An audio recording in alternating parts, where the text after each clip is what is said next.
আসন্ন ত্রয়োদশ জাতীয় সংসদ নির্বাচন সামনে রেখে ইশতেহার ঘোষণা করেছে বাংলাদেশ জামায়াতে ইসলামী। দলটির ঘোষণা করা ইশতেহারে যে সমস্ত প্রতিশ্রুতি দেওয়া হয়েছে তা কতটা বাস্তবসম্মত এবং তা বাস্তবায়নে কি কি চ্যালেঞ্জ এবং সক্ষমতা রয়েছে, এসব বিষয় নিয়ে কথা বলতে প্রথম আলোর বার্তা কক্ষ থেকে আপনাদের স্বাগত জানাচ্ছি। আমি এস আল আরিফিন, আর আমার সঙ্গে রয়েছেন প্রথম আলোর বিশেষ প্রতিবেদক জাহাঙ্গীর শাহ। জাহাঙ্গীর শাহ, আপনাকে স্বাগত। জাহাঙ্গীর শাহ, আমরা দেখলাম গতকালকে যে আমাদের যে সামনে যে ত্রয়োদশ জাতীয় সংসদ নির্বাচন, সেই নির্বাচনের উপলক্ষে একটি ইশতেহার ঘোষণা করেছে বাংলাদেশ জামায়াতে ইসলামী। তো সেই সব বিষয় নিয়ে ইশতেহার কেমন হলো, কতটা বাস্তবসম্মত হলো, আমরা কতটা বাস্তবায়ন করতে পারবো, এসব বিষয় নিয়ে কথা বলবো। তবে তার আগে আসলে জানতে চাই আপনার কাছে যে ইশতেহারটা কেন দেওয়া হয়। ধন্যবাদ আরিফিন। গতকালকে রাজধানীর একটি হোটেলে বাংলাদেশ জামায়াতে ইসলামের পক্ষ থেকে আগামী আসন্ন নির্বাচন উপলক্ষে একটি ইশতেহার দেওয়া হয়েছে এবং সেই ইশতেহার দিয়েছেন জামায়াত ইসলামের আমির ডক্টর শফিকুর রহমান। এখন সে ইশতেহারে মূলত 26টি বিষয়কে অগ্রাধিকার দেওয়া হয়েছে। এর মধ্যে অন্যতম হলো ন্যায়ভিত্তিক সমাজ ব্যবস্থা গড়ে তোলা, কর্মসংস্থান, তারপর দুর্নীতিমুক্ত এবং চাঁদাবাজি মুক্ত সমাজ গড়ে তোলার যে বিনিয়োগ বান্ধব পরিবেশ। এগুলোই মূলত আসলে মানুষের কাছে প্রত্যাশা থাকে, সেই বিষয়গুলো আসলে গুরুত্ব দেওয়া হয়েছে। কিন্তু এটা একটা মোটা দাগে এক ধরনের প্রতিশ্রুতি দেওয়া হয়েছে।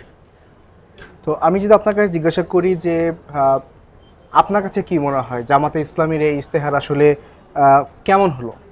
আসলে সব রাজনৈতিক দলের নির্বাচনী ইশতেহারই বেশ উচ্চবিলাসী প্রতিশ্রুতি থাকে। জামাতে ইসলামের নির্বাচনী ইশতেহারটি এর ব্যতিক্রম নেই। এটা বেশ উচ্চবিলাসী প্রতিশ্রুতি দেওয়া হয়েছে তাদের ভোটারকে, জনগণকে। কিন্তু আসলে এটা কতটুকু বাস্তবায়নযোগ্য সেটি এখন দেখার বিষয়। আমরা জানি যে যে কোনো ইশতেহার বাস্তবায়ন করতে গেলে এটা বাস্তবায়ন পর্যায়ে এসে বিপুল পরিমাণ অর্থের প্রয়োজন হয়। কিন্তু বাস্তবায়নটা কিভাবে হবে, মানে আমি প্রতিশ্রুতি দিলাম কিন্তু বাস্তবায়নের কোনো পরিকল্পনা নেই, সেটা নিয়ে এক ধরনের মানে ঘাটতি আছে বলে আমি মনে করি। কারণ বাস্তবায়নের পরিকল্পনা থাকলে সেটা ভোটার তথা জনগণের মাঝে এক ধরনের বিশ্বাসযোগ্যতা তৈরি হয়। এখন আপনি দু একটা আমি উদাহরণ দিতে পারি, যেরকম যে 2030 সালের মধ্যে জামাতে ইসলাম তাদের নির্বাচনী ইশতেহারে বলেছে যে 3-0 কর্মসূচি বাস্তবায়ন করবে। এর মধ্যে একটি হলো যে পরিবেশগত বিষয়ে মানে দূষণের পর্যায়টি শূন্যের মাত্রায় নামানো হবে। তারপর বন্যামুক্ত বাংলাদেশ গড়ে তোলা হবে, সেটিও শূন্যের পর্যায়ে নামানো হবে। এবং বর্জ্য ব্যবস্থাপনা, বর্জ্যের বিষয়টি শূন্য নামা হবে।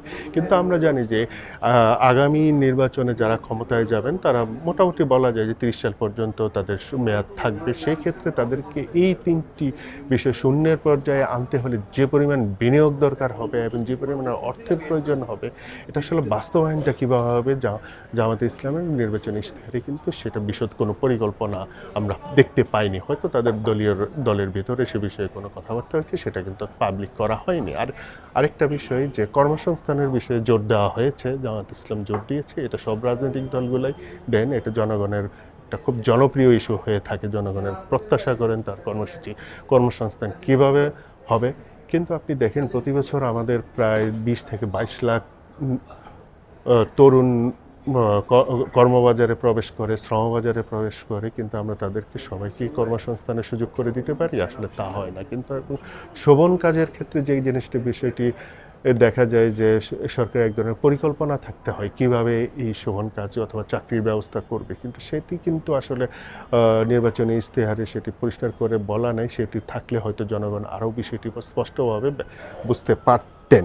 তাহলে আরেকটি বিষয় যদি আমি বলি, দ্রব্যমূল্য কিভাবে কমায়, এটা জনগণের একটা প্রত্যাশা থাকে। কিন্তু জামাতে ইসলামের যে নির্বাচনী ইশতেহার আমরা দেখেছি তাতে বলা হয়েছে চাঁদাবাজি মুক্ত, দখলদারি মুক্ত এক ধরনের ব্যবস্থা গড়ে তুলবেন তারা। কিন্তু দ্রব্যমূল্য নিয়ন্ত্রণটা শুধু চাঁদাবাজি মুক্ত এবং দখলদারিত্ব মুক্তের মধ্যে সীমাবদ্ধ নয়, তার মধ্যে এক ধরনের সরকারের আর্থিক কাঠামোর মধ্যে এক ধরনের ব্যবস্থা নিতে হয়, তদারকি বাড়াতে হয়। একটা সমন্বিত বিষয়গুলোর উপর দ্রব্যমূল্য পরিস্থিতি, তারপর উৎপাদনের সঙ্গে সংশ্লিষ্ট সবগুলো বিষয় একসঙ্গে কাজ করতে হয়। কিন্তু আমরা সেই হয়তো নির্বাচনী ইশতেহারে সেগুলো স্পষ্টভাবে বলা হয়নি। জাহাঙ্গীর শাহ, আপনি দীর্ঘদিন ধরে অর্থনীতি বিষয়ে রিপোর্টিং করে আসছেন, তো আপনার কাছে জানতে চাই যে আসলে অর্থনীতির দৃষ্টিকোণ থেকে এই ইশতেহার কতটা বাস্তবায়নযোগ্য? আপনি ঠিকই বলেছেন যে বাংলাদেশের স্বাধীনতার পর গত 50 বছর অথবা তারও বেশি সময় ধরে যারা ক্ষমতায় আছেন, কিন্তু জামাতে ইসলামের কিন্তু রাষ্ট্র পরিচালনার অভিজ্ঞতা নেই। জামাতে ইসলাম হয়তো 2001 সালে যে 4 দলীয় জোট সরকার ছিল, তারা হয়তো সরকারের একটি অংশ হয়েছিলেন। দুটি মন্ত্রণালয়ের দায়িত্বে ছিলেন তাদের দুইজন প্রয়াত নেতা, কিন্তু তাদের একদম পূর্ণাঙ্গভাবে রাষ্ট্র পরিচালনার দায়িত্বে কখনোই ছিলেন না, অথবা জনগণ তাদেরকে সেইভাবে হয়তো চাননি। কিন্তু এবার তার একটি আমরা বর্তমান প্রেক্ষাপট বিবেচনা করলে তারা একটি শক্তিশালী রাজনৈতিক দল হিসাবেই নির্বাচনে নেমেছে। সেই ক্ষেত্রে তারা নতুন ক্ষমতায় যদি যান, তাদের তো অভিজ্ঞতা নেই, তাদের অর্থনীতি কীভাবে পরিচালনা করবে, অর্থনীতির চ্যালেঞ্জগুলো এখন নতুন নতুন চ্যালেঞ্জ আসছে। সেই ক্ষেত্রে তারা যে নির্বাচনী প্রতিশ্রুতি দিয়ে আসলেন ভোটারের কাছে, তারা কিভাবে সেটি বাস্তবায়ন করবেন সেই অভিজ্ঞতার একটা ঘাটতি থেকেই যাবে বলে আমি মনে করি। এটা একটা জামাত ইসলামের দিক থেকে একটা বড় ধরনের চ্যালেঞ্জে পড়বেন আমার মনে হয়। আচ্ছা, নারীর কর্মঘণ্টা কমানো নিয়ে অনেকদিন ধরে আলোচনা চলছে, তো এই ইশতেহারে সে বিষয়ে কি বলা হলো? আসলে নির্বাচনী ইশতেহারে আসলে নারীর কর্মঘণ্টা 5 ঘন্টায় নামানো হবে অথবা সরাসরি কমানো হবে, এই বিষয়টি আসলে নেই। কিন্তু জামাত ইসলামের আমির ডাক্তার শফিকুর রহমান গতকালকে যে নির্বাচনী ইশতেহার উপলক্ষে যে অনুষ্ঠান ছিল, সেখানে এক প্রশ্নের জবাবে উনি বলেছেন নারীর কর্মঘণ্টা কমানো হবে যদি তারা ক্ষমতায় যান। কিন্তু ধরে নিলাম আমি যে 5 ঘন্টা করা হলো, সেটা আসলে কতটা বাস্তবসম্মত? আমাদের মানে কর্মসংস্থানের মূল ক্ষেত্রগুলো হলো বেসরকারি কোম্পানিগুলো। এখন উনি বলেছেন যে নারীর কর্মঘণ্টা কমানো হবে এবং প্রতিষ্ঠানগুলোতে যতক্ষণ সময় তারা কাজ করবেন প্রতিষ্ঠানগুলো সেই বেতন অথবা মজুরি দিয়ে দিবেন, বাকিটুক সরকার সেই দায়টা নেবে। ধরে নিলাম 8 ঘন্টা একটি আদর্শ সময় কর্মঘণ্টার ক্ষেত্রে, 5 ঘন্টা নারীরা কাজ করলেন, বাকি 3 ঘন্টার মজুরি বা বেতন সরকার দিয়ে দিবে, রাষ্ট্র দিয়ে দিবে। 5 ঘন্টার বেতন অথবা মজুরি প্রতিষ্ঠান দিবে। কিন্তু আপনি এটা প্রতিষ্ঠানের দিক থেকে বিবেচনা করুন যে প্রতিষ্ঠান 5 ঘন্টার জন্য একজন কর্মী নিচ্ছেন, 5 ঘন্টা, কিন্তু তার কাজটা তো 8-10 ঘন্টা অথবা 24 ঘন্টাও হতে পারে। লক্ষ্যমাত্রা পূরণে বেশি সময় লাগবে। তখন তার দেখা যাচ্ছে তাকে বেশি লোক নিয়োগ দিতে হবে এবং দেখা যাচ্ছে যে সেই ক্ষেত্রে উনি এই ঝুঁকিটা হয়তো নিতে চাইবেন না। সেই ক্ষেত্রে নারীদের কর্মসংস্থানের বিষয়টা হুমকির মুখে পড়ে যাবে এবং উনি হয়তো নারীদের চিন্তা করবেন যে আমি নারীদের নিলে 5 ঘন্টার বেশি অথবা একটা নির্দিষ্ট সময়ের পরে ছেড়ে দিতে হবে। সেই ঝুঁকিটা না নিয়ে হয়তো উনি পুরুষদেরকেই বেশি নেওয়াকে বেশি প্রাধান্য আসবে নারীদের জন্য। সেক্ষেত্রে এটা একটা নারীর কর্মসংস্থানের ক্ষেত্রে এক ধরনের ঝুঁকির ও হতে পারে। আগামীতে যে সরকারি ক্ষমতায় আসুক তাদেরকে সরকারি চাকরিজীবীদের জন্য যে পে কমিশন রয়েছে সেটি বাস্তবায়ন করতে হবে। তো জামাতের ইশতেহারে এই পে কমিশন বাস্তবায়ন এবং এই পে কমিশন বাস্তবায়ন করতে গেলে যে প্রায় 1 লাখ কোটি টাকার উপরে প্রয়োজন, সে টাকার জোগাড় নিয়ে কি বলা হলো? বর্তমান অন্তর্বর্তী সরকার আসলে ঘোষণাই দিয়েছেন যে নতুন পে কমিশন অথবা সরকারের কর্মকর্তা কর্মচারীদের যে নতুন বেতন কমিশন দেওয়া হয়েছে, বেতন কমিশন সুপারিশ করেছে, এটা আসলে পরবর্তী সরকার বাস্তবায়ন করে। এখন বাংলাদেশ জামাত ইসলাম তার নির্বাচন ইশতেহারে এটা সরাসরি স্পষ্টভাবে না বললেও, কিন্তু তাদের যদি ক্ষমতায় যান তাহলে কিন্তু তারা এই নতুন পে কমিশনটা বাস্তবায়ন করতে হবে। সেই ক্ষেত্রে আমরা জানি যে নতুন পে কমিশনের পুরনো বাস্তবায়ন করতে গেলে 1,06,000 কোটি টাকা বাড়তি লাগবে।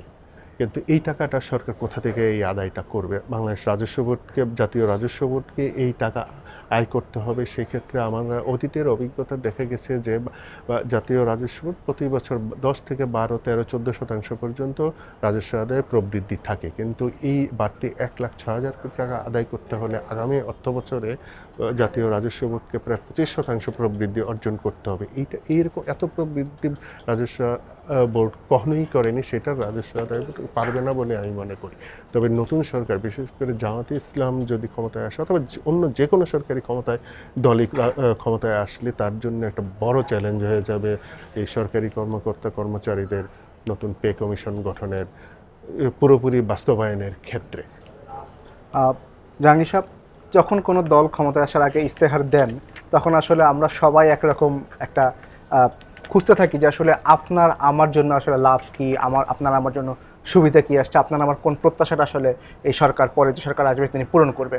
তো আপনাকে যদি জিজ্ঞাসা করি, সাংবাদিকতার বাহিরে রেখে দেশের নাগরিক হিসেবে আপনার প্রত্যাশা কতটা পূরণ করেছে জামাতে ইসলামের এই ইস্তেহার? ধন্যবাদ। আসলে নির্বাচনী ইশতেহারটা কি সেটা একটু আমরা যদি বলি, নির্বাচনের ইশতেহারটা হলো যে একটি রাজনৈতিক দল ভোটের আগে যে জনগণের কাছে প্রতিশ্রুতি দেয়, সেই প্রতিশ্রুতিটা হয়েছে নির্বাচনী ইশতেহার। এটি এক ধরনের চুক্তির মতো। আমি আপনাকে প্রতিশ্রুতি দিলাম, আমাকে ভোট দেবেন, আমি এই কাজগুলো করব।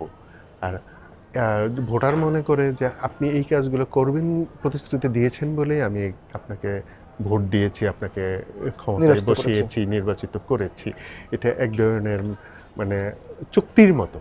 এটা আসলে এক ধরনের বিশ্বাসযোগ্যতারও বিষয় আছে। কিন্তু আমি একজন সাধারণ নাগরিক হিসাবে বলবো যে আমি কি চাই রাজনৈতিক দলগুলোর কাছে। প্রথম হচ্ছে জিনিসপত্রের দাম যাতে কম থাকে, আমি আমার আয়ের সঙ্গে সঙ্গতি রেখে যাতে জিনিস ব্যয় সঙ্গতিপূর্ণ থাকে। আর দ্বিতীয়ত হচ্ছে আমি বাসা থেকে বের হলে যাতে আমার নিরাপত্তা নিশ্চিত থাকে। আমি দুর্নীতিমুক্ত একটা বাংলাদেশ দেখতে চাই, এবং আমি কোথাও কোনো কাজে যদি সেবা নিতে যাই সরকারি এবং বেসরকারি প্রতিষ্ঠানে, বিশেষ করে সরকারি প্রতিষ্ঠানে, তাহলে যেন আমাকে কোনো ধরনের অনৈতিক লেনদেনের মধ্য দিয়ে কাজটি আদায় করতে, কাজটি সেবাটি পেতে না হয়, এটাই আমি প্রত্যাশা করি। তারপর আরেকটা জিনিস হচ্ছে যে আমি চাই যে আমার পরবর্তী প্রজন্ম অথবা আমার জন্য একটা চাকরির সুযোগটা অবারিত থাকে, আমি যেন চাকরি পাই, এগুলোই প্রত্যাশা।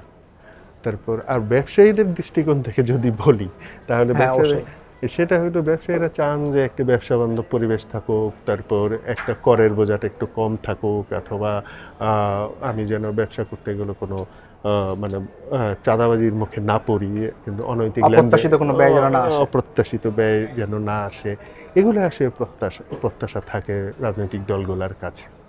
ধন্যবাদ জাহাঙ্গীর শাহ আমাদেরকে সময় দেওয়ার জন্য। দর্শক, কথা বলছিলাম জামাতে ইসলামীর ইস্তেহার এবং তার বাস্তবায়নের চ্যালেঞ্জ এবং সক্ষমতা নিয়ে। আমরা আপনাদের সামনে আবারও হাজির হব নতুন কোনো বিষয়ে কথা বলতে। সে পর্যন্ত ভালো থাকুন, নিরাপদে থাকুন, আর প্রথম আলোর সঙ্গে থাকুন।